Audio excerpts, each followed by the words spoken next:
So what is ICS?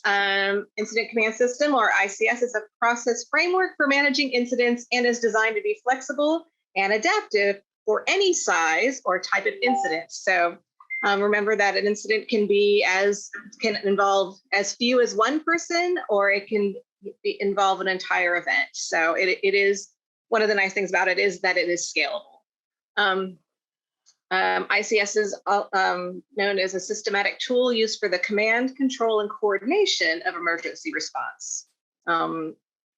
It was first used in the 1970s to help control wildfires, and by 2000, ICS became a national model for command structure at any fire, crime scene, or major incident. So it's pretty much been adapted everywhere here. So why do we need ICS? Going back to the 1970s, there were a lot of wildfires in California, and they started questioning the current system, which was basically nothing. It was super chaotic in the clusterfuck, and they realized they needed to do something better. The responses just were not effective.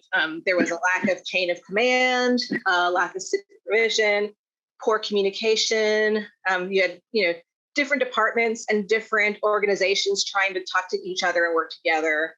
There was a lack of an orderly planning process. There was no flexible system to efficiently manage the response.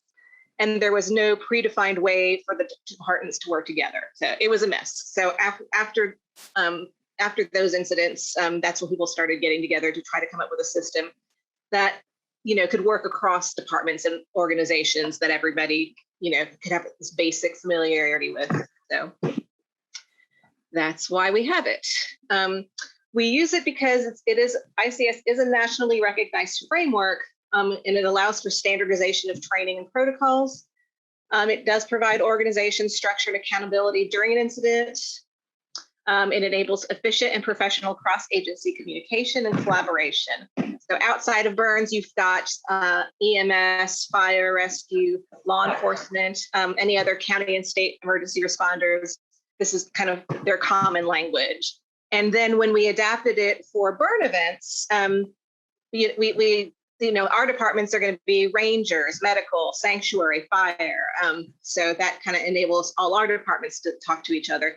And if we do get into a situation where we do have to involve outside agencies like law enforcement, fire, et cetera, that we can all speak the same language to each other. So it is a very useful tool that we have started using as burn events. And it makes us seem more organized to outside groups when we have to invite them in, that we're speaking a language that's familiar to them and they know where to fit into our system and we know how to fit them into their systems. So it continues that there's no less miscommunication on who's in charge and how we organize. And speaking of who's in charge, so we're just going to talk about some of the very basic components of ICS, and one of the main ones is every ICS incident has an incident commander, and the incident commander is the person who's kind of identified as the head honcho in charge. Everybody reports to this person, ultimately. One thing to remember, though, is that they are more responsible for the big picture as far as like the day-to-day type details. A good IC will understand, what the tools and the resources available to them are, be it volunteers or equipment, and then utilizing those tools appropriately by identifying and delegating tasks. Delegating, that's the important word here, because they're not expected to do everything themselves, and not even to be expected to be in charge. There's we mentioned, or it was mentioned in an earlier discussion that there are layers, depending on how big the incident is. Again, if it's an incident that can be controlled by a few people, you're not going to have all those layers. But for something very large, like a forest fire, or you have to evacuate an event because of storm damage or whatever, that then for those kinds of things, you'll need more layers. So the incident commander is never alone. The incident commander and department managers will work together to respond to the incident safely for responders, victims, and any bystanders. Okay. There's a couple other concepts that we wanted to just kind of touch on. Again, this is kind of like the very, very, very basic 101 kind of class. There are other classes and things available. FEMA has a really good online training. And Chairman, I think you were going to put the link to that in the chat. But that's a really good, kind of expansion of this training. But it's like really professionally done. They've got a PowerPoint that I'll link that's got a lot of good visuals and stuff to it. That goes over the basic ICS 100 course. That's really good. Yeah, and at our Burns in Texas, we do recommend that our people on like the lead or supervisor level at least have ICS 100, because that kind of gives a good overview of the system. So one of the main tenets is that there is a chain of command. You've got the incident commander on top, and then you've got the different, department leads and other layers under them. And there is a very distinct chain of command. You know who you're going to report to, and you know who those people report to. It's very distinct. And that is important to kind of reiterate to burners, because as we know, burners have a tendency, it's a do-ocracy. We see things that need to be done and we jump in and go do them. And in ICS, you cannot do that. We call it freelancing, but it's kind of the same idea.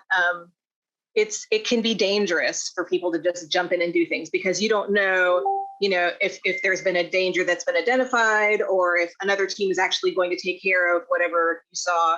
So definitely following that chain of command is something very, very, very, very important that we instill in our volunteers. And again, because we're burners, it is a challenge sometimes.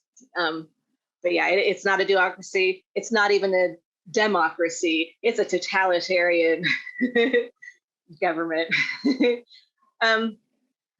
Another concept that we talk about is unity of command.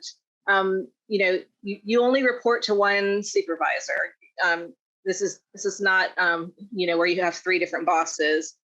It has to be very clear who is the supervisor that you report to. If you're a ranger, it's going to probably be the ranger lead. So it'll be pretty. It's supposed to be pretty clearly defined. Let's see. And depending on the type of incident, it may not necessarily be that all rangers are going to report to the ranger lead. They may have different teams set up, and then there's going to be like a team lead. But that will be something that will be, they'll let you know if it's going to be something, if it's going to be more of that type of setup. So that's unity of command, where you report to one supervisor, and then you have unified command. Unified command would kind of applies in the sense that, like, outside of a burn, it would be like, the police department, the fire department. Each one of them has their own commander, but each of those commanders get together and speak with one voice. That's what they talk about when they're talking about unified command. And to a lesser extent, we do have that at, in safety, because you've got the ranger lead, the medical lead, the fire lead, et cetera, sanctuary lead. And that's kind of the same idea that, all those leads are supposed to be getting together and speak with one voice. Let's see, what else?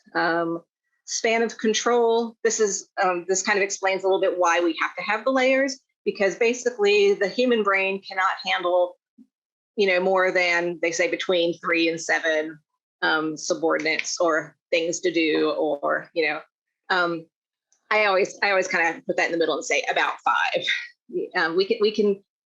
The human brain cannot juggle more than 5 things at once. So if you're finding yourself juggling more than 5 things, you need to start delegating to another level below.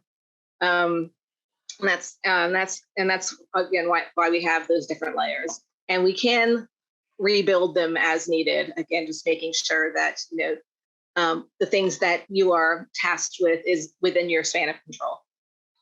Okay. The beauty of this span of control is that you can collapse and expand it, based on your needs. So you might start out with a small incident that only needs a few people, and then that incident might escalate, and now you've got a fire and you've got other things, and you've got to expand that to include other departments, so you're not, delegating everything. The idea is to keep the information and stuff going. And then, as you get things completed, you can slowly contract back down to, a smaller team as you move forward. Yep. Yeah, it's all about being flexible. Okay. I have some real world examples that I want to show you guys, because it's kind of one thing to be sitting here talking about it, but let me figure this out. Hold on. I'm gonna stop sharing for just a second. Let me go and let me pull up the actual video and then I'll reshare. This first one I'm gonna share is just an example, and it is a little slightly cheesy because it was well produced, but it's good. And I like it because you can hear what everybody's saying on the radio really well, because some of these other examples, that's not necessarily the case. But I mean, this is like real life. Sometimes the radio makes a lot of staticky noise and you can't always make out what people are saying. I've even tried turning on the closed captioning option, but that doesn't always translate very well. I might leave it on because it's kind of funny. But yeah, so for this one, let me get the video up here. Okay, so this is basically an ICS training video. Again, I just thought it was good because it is well produced and looks nice. Okay, so let me hold on. We'll go back to sharing the screen.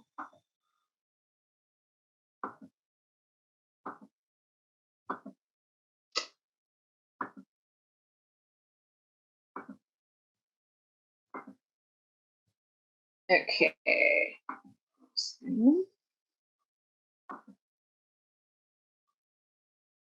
All right, hopefully you can hear this.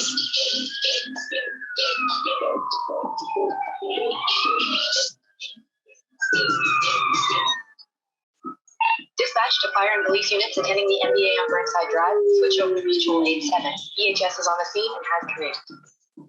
3 engine arrival, Burnside Drive. Combat 257, 2 vehicle NVC with patients and shots, assuming medical path. Command from 3 engine. What are your requests? Engine 3 from command, we have 2 patients requiring extrication. Can you maintain a fend-off position and begin extrication, please?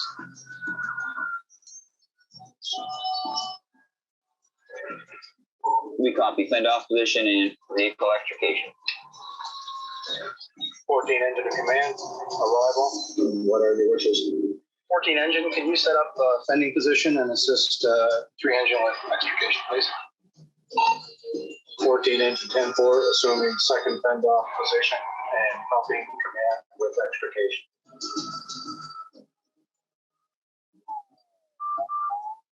East 10 dispatch, I'm on scene. East 10 to command, what do you guys need?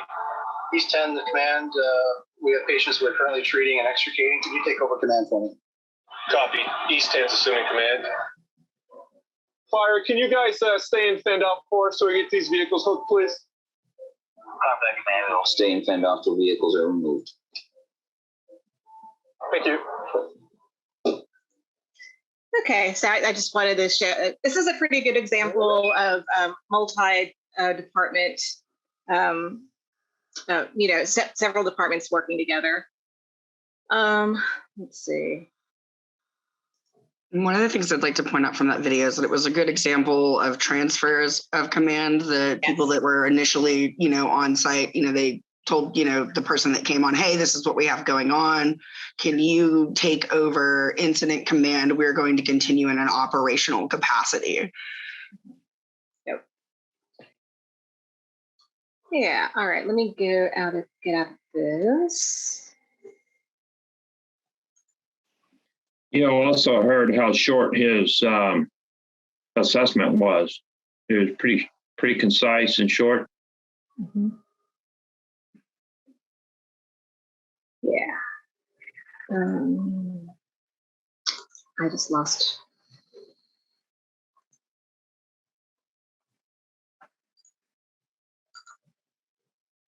There it is. Find the right tab. Yes, I know. It's hard to do when the screen share tab is right in front of you. Okay. This was kind of interesting because it's the King Super shooting, but it's not like super graphic or anything, but it's kind of just more of a, this is everybody getting into place and trying to get the command set up. So let me go to that. And I was going to find it at 9:50. Okay. 12503 level 1 stage, blocks north on Broadway.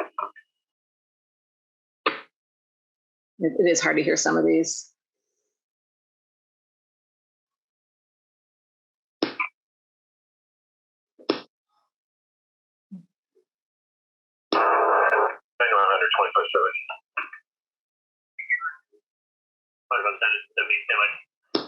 Like 2570 is like one of the fire trucks.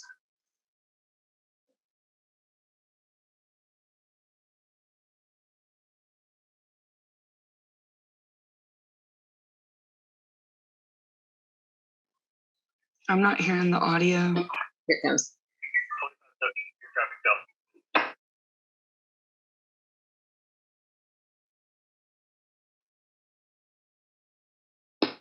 2570's arrival. We're going to move all fire traffic to Ops 1. All fire traffic go to Ops 1. Does PD have a command post set up where I can meet with them? So PD being the police.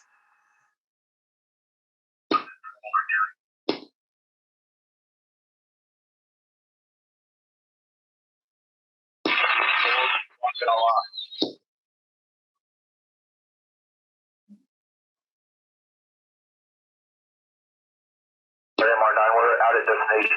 Jones available.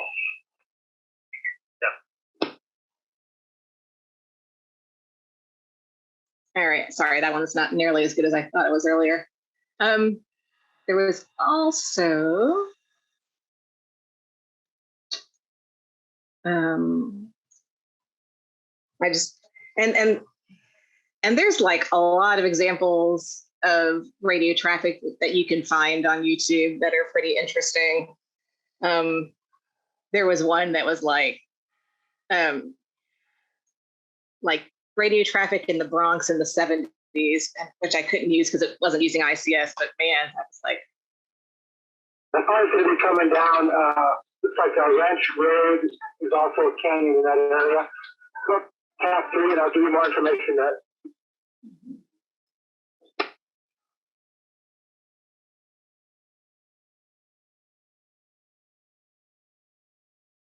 Engine 20 Ventura. Super 20. Engine 20, the location and the call for the house surrounded by fire, 16840 and on Canyon. Affirmative Ventura, we'll be getting some resources up there. We're going to be in the Pine Grove Road area. We'll get additional resources up on Lost Canyon. However, the fire is very active, may be dangerous for apparatus. Ventura, copy. Just confirm you wanted 3 type 3, 1 type 1. Affirmative. I'm sure there'll be an order for more, but that's got to get it started. Okay, so they so basically that exchange is that they were asking for different types of fire trucks, I think. Anyway, so that's just a couple of examples of how ICS can be used in the real world. If I had more time, I would have found some better examples. So let me go back to this. Now, all this ICS stuff is very well and good. How does this apply to us at a burn? And I will show you. Oh, sorry, guys.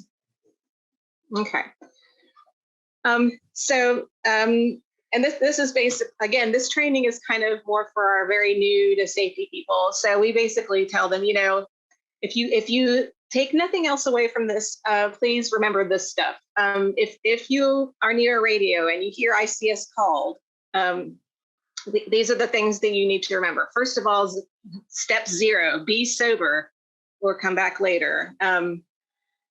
Because I've been in situations where I was not sober and heard ICS called, and I was like, oh, I need to go take care of that. And then I would remember, and I'd be like, oh, no, I don't. we have people doing that. So yeah, make sure make sure that you are in a state to help. Okay. Step one is if it is close, get your shirt or something that can identify you as somebody helpful. A lot of times we will have vests available for people. But yeah, so you don't necessarily have to like run all the way to camp to get your shirt if it's not like handy. But if it is, just grab it. Step two is to report to the IC, the incident commander, or whoever, and they'll tell you on the radio if it's somebody else you need to report to. They should also give you a location to report to. And if you don't hear one, just go to HQ and they'll tell you where to go. With a very large or busy incident, you may be asked to report to a volunteer coordinator or somebody else. Again, they'll be pretty explicit on the radio about where you go and who you report to. So that's step two. Step three is do what your IC tells you. And that kind of goes along with, the next part, which is don't freelance. So, go to where you're supposed to go, do what you're told. That's pretty much all you need to know. If you're not the commander yourself, it's pretty easy. You just go, you do what you're told. Never hurts to check in at HQ and, report, like you said, to the staging area is a lot of times what we call it when we're intaking volunteers. It may not be at HQ, but might be located closer to the incident rather than like just going and trying to find somebody. Make sure you report to a person that's delegating people to do tasks. Mm-hmm. Yeah. And again, they should tell you where to go, but yeah, if in doubt, just go to HQ and they'll tell you. Okay, so how ICS is called is over the radio. You'll hear something like this: break, break, break. There is an overturned vehicle at the crossroads and several people are injured. We need all available personnel to report there. Your IC is Geo. And that should be it. I mean, it's going to be pretty short and sweet. So at the very least, you're going to hear what the incident is, where it is, and who the IC is or whoever it is you're going to report to.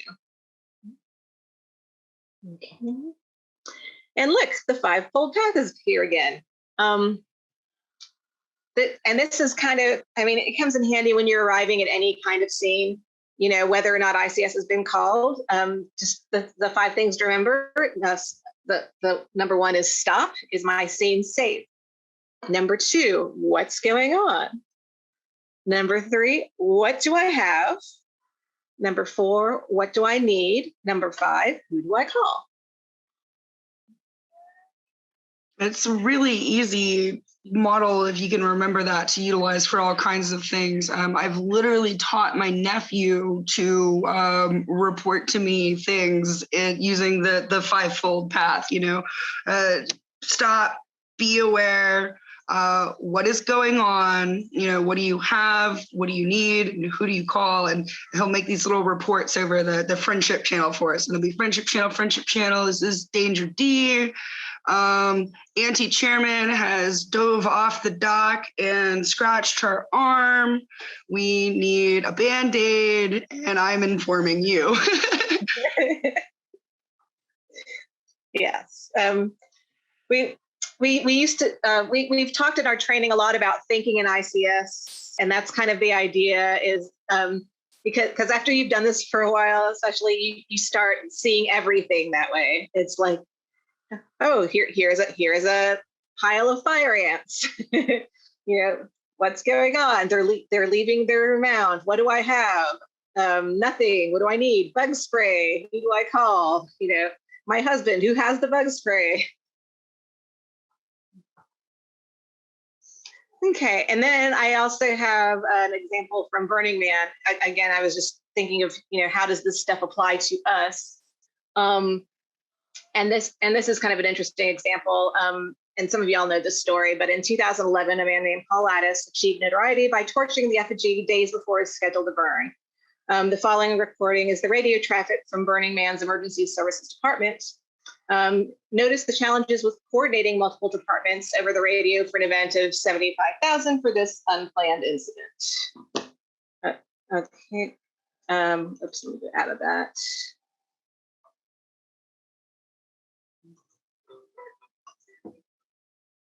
People, stop calling me.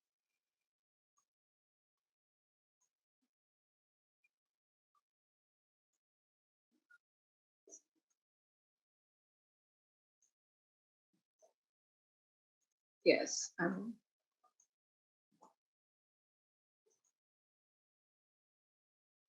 Let me give it, and this is actually much more interesting.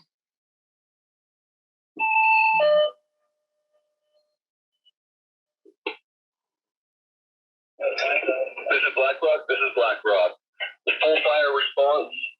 Tinder 5, engine 5, engine 3, engine 9, fire DC. Please report to the man. Smoke is showing. There's someone trying to light the man on fire. Over. BlackRock Battalion 1, the entire left leg of the man is now engulfed in flames. We're going to need master stream devices to reach it from here. So pull in and let's see here. We're going to need high pressure right away. So talking about what they need. Roger, high pressure right away. And then on the radio, you always want to say it back to them to make sure. Lightning command. This is BlackRock.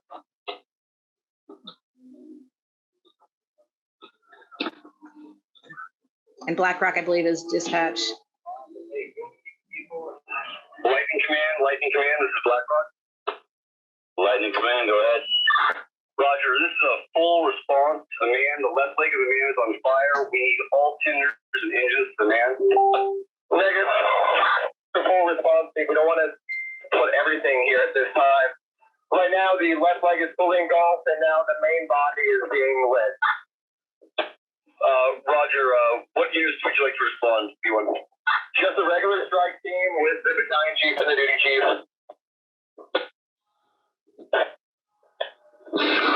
Roger, we're catching the fire duty chief this time. Okay, so you're talking about what they need, which has changed since more of the man is now on fire. Fire units responding, please ID on this channel.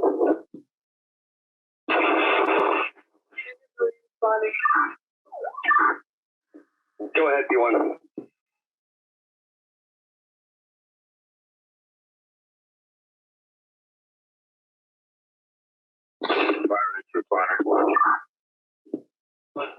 Engine 3 is responding.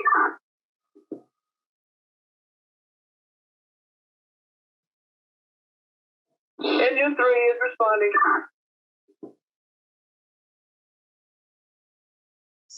She's repeating because nobody's acknowledged. BlackRock from Engine 3 to your seat. We're responding. Engine 3 taken, please. Engine 3 is responding. Copy, Engine 3 responding. Okay, so now they. BlackRock, B1, go ahead and push emergency challenge. The entire torso of the man is now fully engulfed.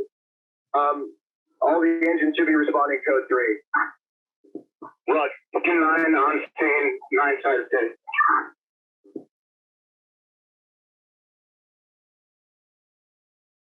10. Okay, so that was just a little snippet of that. Let me go back to this. Okay, so that's pretty much all I had as far as PowerPointy stuff goes. So let me unshare that. Okay.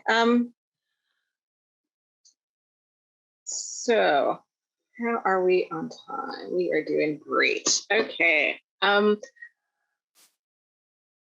So I know, again, I know for some of y'all, this is kind of old hat.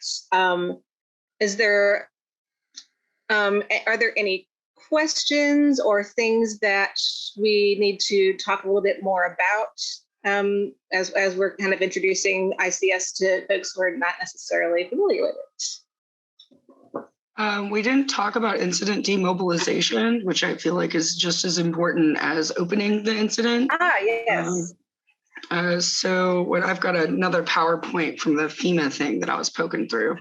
So on this slide, it says incident demobilization. That's you making sure that you've completed your work assignments, that you brief your replacements or supervisors. Like if you've been on shift for 12 hours and, somebody else is going to come in and take over your role, that you make sure that you've, fully followed up with them and transmitted information to them. When you check into an incident, to your supervisor, make sure that you check out. Don't just leave a scene, so that at the end, when we're, doing this demobilization, we're making sure that all of our volunteers who went out into the field are coming back in, that we know where you are and that you're safe, right? Follow-up contact information from anybody that, you might have interacted with on your shift. Should be taken track of and reported to your supervisor, transferred that information so that they can move it on. Return any equipment that you might have used or borrowed back to their department. So like if we needed to use a tractor for whatever reason to put out a fire or move that thing that lifts stuff up that they do at Freezer Burn, like make sure that it goes back to site ops because they're probably going to miss it if we don't give it back. Complete your incident reports, and those are very important. I know a lot of times if I don't fill out my incident report form right when I'm done with my shift, that I may not always get it done, but those little blurbs are very important to us when we go back and follow up with, how did we handle this situation? What are things that we can do to improve? How can it go better? That information is always, good.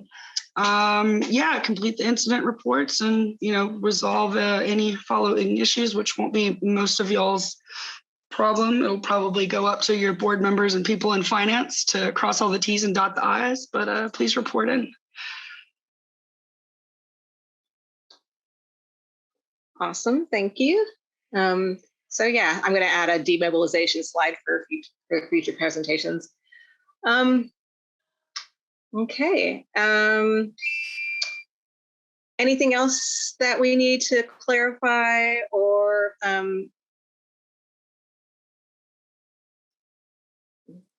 Yeah, so don't demobilize until you've been told to do so.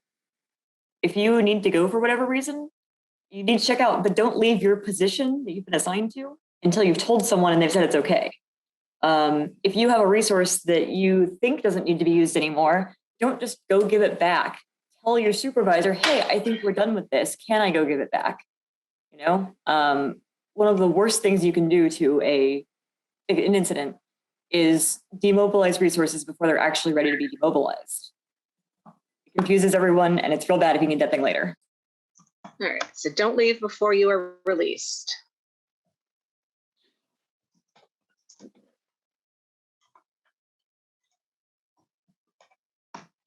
Okay. Yeah, something else to add on that. You got an incident going on. Just because you're available doesn't mean you need to run to the incident, right? How many of y'all ever had two incidences happen at the same time? Ding. Yeah, it's very common. So even though you may want to be in on the action, unless you're specifically called for, you just let the command know you're available and then stand by. And that second incident drops, your help may be needed over there. So, right, because I can't tell you guys how many incidents have happened during the burn, which we consider to be a planned incident. So a lot of times we'll have people that are already dealing with, getting the burn set up and ready to go, and then we have another incident that's happening at the same time. So we've had to split up our resources. So one team is dealing with the burn and one team is dealing with the incident. So we've definitely had that happen a few times. Well, and that's where it can be important to when an incident is started. It's like for burn night, we switch over to a different radio channel, and the burn incident is run on a separate channel from our general ranger and other communications. So that's kind of its own thing. And your khaki should, report back in to your people doing that so that they kind of know what's going on. And then if an incident does come up, like one time we ended up having to escort an ambulance on site right before we were starting the burn. And, people would report it into HQ. Hey, we saw lights. We want to come help with a thing. But by reporting to HQ, rather than just going to see where those lights went and what's going on, we were able to take those resources and be like, yeah, actually, most of our rangers are busy with perimeter, trying to keep people out of the, effigy in the pyro field right now. We need a couple extra people to go help with this incident. And then we still need dirt rangers walking the city. So it's important to make sure that we're still covering all of our bases with things like that.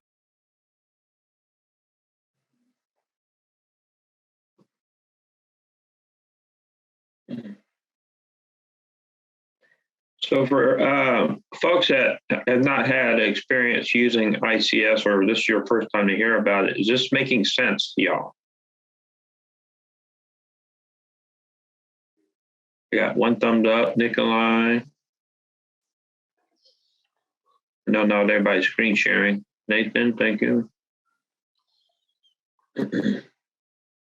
Tangles. Pixel, cool. Katie got a thumbs up. B, all right. Alex and Feather. Josh, okay, cool. Tranquility, all right. Amoeba. Jen, all right. Well, there's a lot of folks that sound like this may be the first time for you. That's the intent of this course, is to reach out to you and share this resource that we use at Flipside, that's mostly used at Burning Man, and we hope you or your other regionals utilize this as well.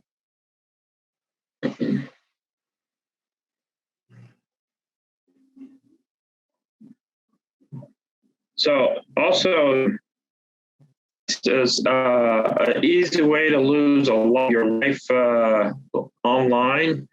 Has a shit ton of courses. So you can be as nerdy with the ICS as you want to be. We encourage you to look at the Department of Homeland Security Emergency Management System NIMS training courses.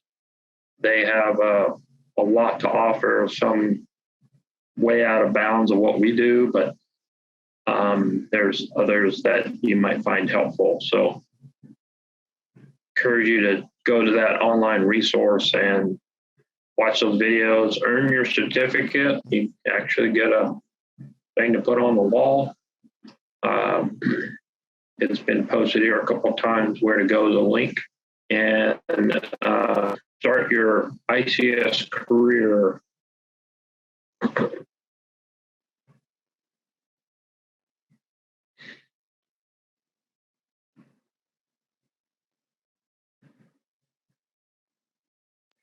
Did everybody I'm sorry, Chairman.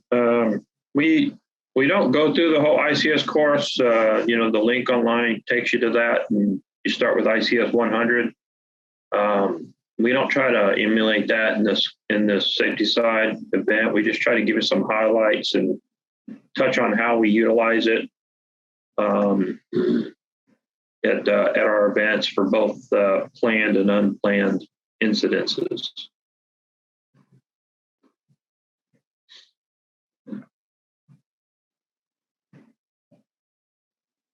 So definitely we want you to go look at those courses.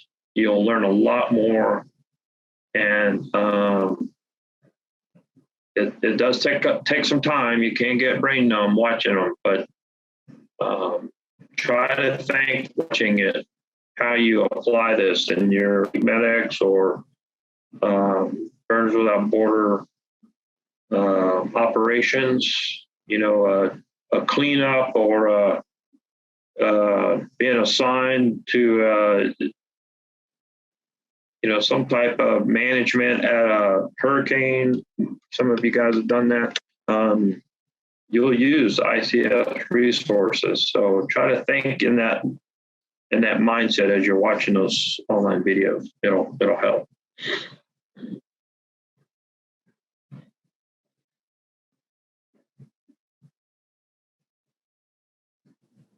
All right. Hey, Meow, Geo said she had to bail. I don't know if you saw that in chat. I did not. Okay, I guess she's probably going to start the next meeting. No, she said household emergency, so let's assume she's not. Gotcha. Copy that. Well, are there any other questions that you guys have? Or I have some visuals from this other PowerPoint slide, if y'all want to take a look at that. Ooh, I can share my screen now. Yeah. Oh, what's it? Get out of here, Spotify. Okay. Is that working? There you go. Okay, so this is the PowerPoint from the FEMA website about incident commands, and we've kind of covered most of this. Types of incidents, planned, wildfire, hazardous materials. You can expand to all kinds of things. But these are the visuals that I kind of felt like were helpful. The features of ICS and how it, kind of works to expand outwards. The 5 major functions, or operations is usually like fire or somebody that's out there actually doing the removal of the tree or, taking care of the stuff that's going on. Your planning is helping coordinate it.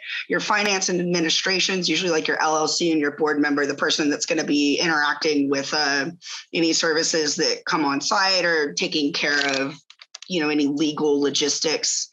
And then, your logistics is, who's getting your resources to you. Here's another example of span of control. So, you have your supervisor and then the resources that they're managing. And then, so like in this case, resource 1 might be sanctuary, and we're deploying people to maybe go help with some people that might be upset by an incident that's going on. Resource 2 is going to be your rangers, the people that, may have been the first people on the scene, but are now helping with possibly crowd control or, setting up perimeter. And then resource 3, so let's say a tree fell down somewhere would be your operations. So fire is going to come in and chop up the tree and maybe figure out getting it hauled off. And they're all going to report to one supervisor that'll, help make sure that everybody is getting the information that they need. So let's say that expands, right? And so you've got your up to 5, and then maybe, your sanctuary is going to be a lead under resource 1, and they're going to, okay, this is what we need to do. And they'll deploy their teams out underneath there and everybody reports back up. So yeah, hopefully that was maybe a little bit more helpful in explaining that. We went over maintaining span of control. The roles of the incident. One thing that somebody told me years ago about incident command that stood out is you don't necessarily have to be the smartest or most knowledgeable person about the thing going on. Anybody can be an incident commander. You just, if you're comfortable, right? You might, the first person that shows up to the scene is the person that's going to have the most information, right? And until somebody else shows up. So say I'm a dirt ranger and I come across a small fire in somebody's camp that's unattended and appears starts catching something else on fire. I would report into my khaki, hey, there is an unattended fire at Hasher Camp. Can you please advise or send resources? I'm establishing incident command at this location across the road. at which point in time khaki would call in fire. And then, somebody from fire team has probably already heard the transmission, will be on their way. And at that point in time, if they wanted to, we would chat with them and they might take over incident command, because I would certainly feel more comfortable with somebody like Sparky being in charge of what this fire is than, I might. But Sparky might be needing to be in an operational capacity, actually putting out the fire. So confirm with Mike Aki, hey, these resources are here. This is what these resources are doing. And you just kind of continue to facilitate the resources around as needed. Oh yeah, see, more responsibilities. And you're really there to look out for everybody's safety. And you've got to remember the safety of your volunteers too. Let's see. Always good to have a safety officer. If you have a big thing going on, always establish somebody to be in that role of, hey, your job is to make sure that is to look out for everybody, including the volunteers, because we might be busy doing other stuff and not pay attention to, the river water is rising because of the storm that may not be hitting us, but is a few miles up the way. And, we're dealing with this one thing, but now hey, you guys, we might need to pay attention to this or that. Sparky, do you have anything to add to this kind of? Well, on the safety officer, another aspect of their role is they can call off the entire operation because of safety. So while you have a operations commander and you have an incident commander, the safety officer is standing back saying, everybody stop, because they're got the big vision going on with the incident. Rarely are you going to have at a burn event the need for this complexity in an operation, but when it comes to an unplanned event, most of us don't have too many big catastrophic things happen. A knock on wood, flip side has, but it's good things to know that you have systems in place should you need it. However, a safety officer will be a key role during burn nights. So when you have a planned event, your incident command and your operations command will want to assign someone or people to this role. And they will have the bigger eyes and ears on the situation. So, for instance, at Burning Man, when they drop the perimeter and the 70,000 hippies dance around the fire, it's not called to drop that perimeter until the fire safety officer has done all their due diligence to make the scene safe for the dancing hippies. So the incident commander, the operations commander, Larry Harvey back in the day, none of them had any control over dropping that perimeter until that safety officer said it was okay. So it's a key and vital role. Do you want to mention a bit about how operations works versus logistics and incident command? I say that because you do lots of operations stuff. I don't know how much Alex is going to go into this in advance. But operations is generally your subject matter expert if you have it. So in your unplanned incident, this is someone who has the best expertise. So you may have a ranger incident, and then you have somebody who's maybe a bit more trained in a green dot situation, walk up, offer assistance, and they may be assigned this operational role because of their expertise. Then put them in that environment, and you're your initial responding rangers act as your IC and assistants in a various capacities. So again, you look at your resources, what you have, and you try to use, if you can, your best knowledgeable resource or subject matter expert as an operations chief. And they're trying to direct everything into action going on with the incident directly.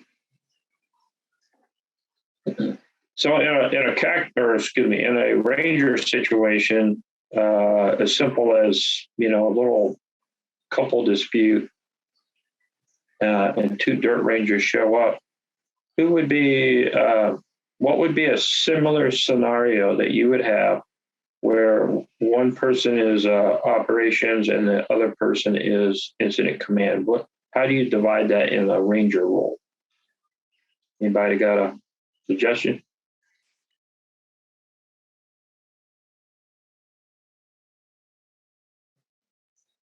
I'm not looking at full view here, so I don't know. Well, what I would say is, so you would have, first of all, between the two of you, before you approach the situation, you would decide, okay, so like who's gonna be the IC, right? And then that person might hang back, and then your other person, be the operations. They go in and they get the information, and then your IC is reporting it over the radio back to your khaki, right? Yeah, exactly. So in this incident, and there's two of you, you act some operational awareness going on, and you applying it with the skills of ICS to do that management. So yeah, you got the khaki. This is part of your ranger. Khaki is going to stay off to the side. One ranger is going to stay out to the side. That's IC. The other one is going to go approach the couple and help them through their problem. That's your operation.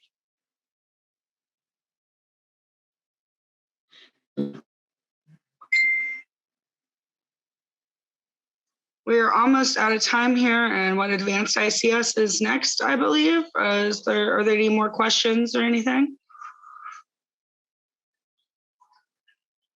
Tell us about an incident that you thought was particularly interesting.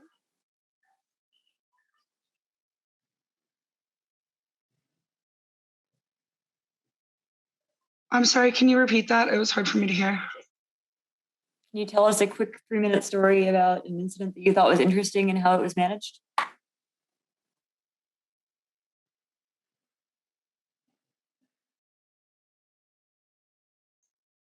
I didn't hear a question. I'm sorry.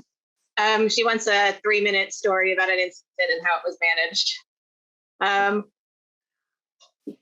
I'll tell a quick one. So once the freezer burn, I mentioned earlier about step 0 being sober.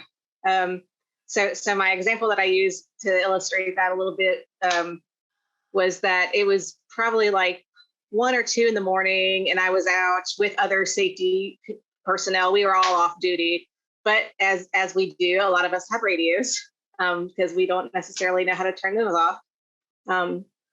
So